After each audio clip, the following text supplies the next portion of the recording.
I found the best instant ramen from a grocery store in Japan.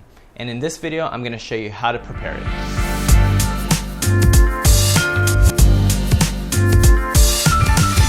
What is good, everyone? So, I travel to Japan pretty often, and on one of my more recent trips, I decided to check out a grocery store to just kind of see what kind of stuff that they sell. While walking through the aisles, I discovered their instant ramen aisle, and I swear to you, they had probably like 5,000 choices. I decided to buy like a handful of different options, and I tried them all. My all-time favorite that I found was this particular brand called Marutai. I think that's the name, Marutai. They come in a bunch of different colors, and I guess the different colors represent a different flavor or style of ramen that's specific to a certain part or location of Japan. My two favorite are the red and the black. Both are a tonkatsu flavored ramen, which is a pork broth. The black is a Kyushu specialty, Kogoshima Berkshire black pork tonkatsu ramen. The red is the Kumamoto tonkatsu with a black sesame and garlic flavor. Today I'm going to show you how I cook these instant ramens, and I think I'm going to go with the black one. So both of these instant ramens, they come with 2 servings.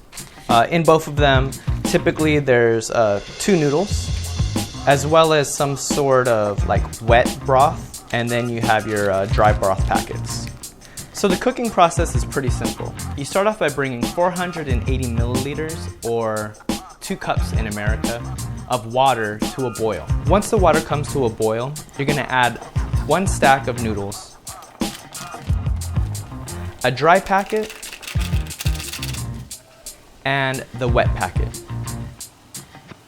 You'll go ahead and cook the noodles to your desired wellness. I prefer mine kind of firm, so I'm gonna go ahead and cook them for about 2 minutes and 30 seconds. The directions say to cook for 3 minutes.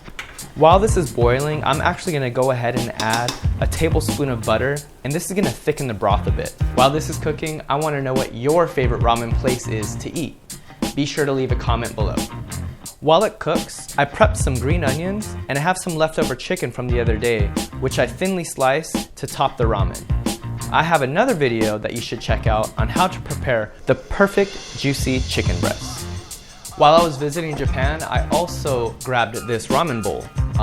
One thing that I did notice at a lot of ramen shops is that they'll actually put a bunch of hot water into these bowls while they're cooking your ramen. And I guess what they want to do is heat the bowl up so that way when they pour your ramen soup in there, it keeps it nice and hot. I'm not going to waste water with that, so what I plan to do is just throw this in the microwave for 2 minutes.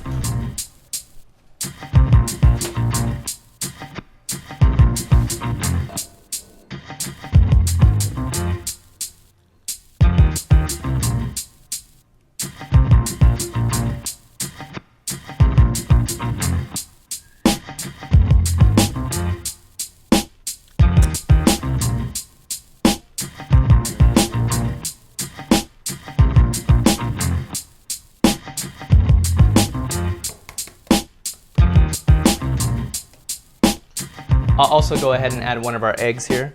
I cooked this earlier. Be sure to check out my video on how to make the perfect sous vide egg. But there it is, my favorite instant ramen from Japan.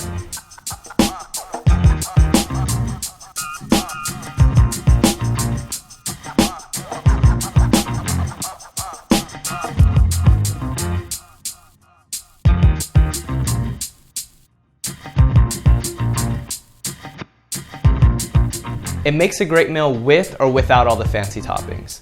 I was super stoked that I could find these on Amazon, and I'll be sure to put a link in the description below.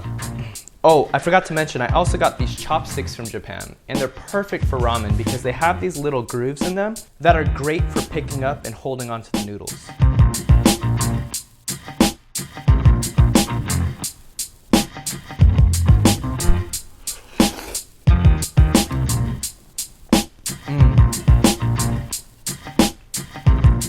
The broth is nice and thick because of the butter I added and has a really rich tonkatsu flavor. I think the noodles are perfectly cooked and they have a great chew to them. This is easily, I think, one of the best instant ramens that you can find online. And I've even tried a few other instant ramens from Japan. I've got 2 different types from Ichiran, as well as the famous Michelin star 7-Eleven instant ramen. I'll be sure to make some review videos on those, as well as how I cook them as well. Thank you guys so much for watching. If you haven't done so already, please be sure to subscribe to my channel. I post weekly videos on all things good in food, my life, and business. Thanks again.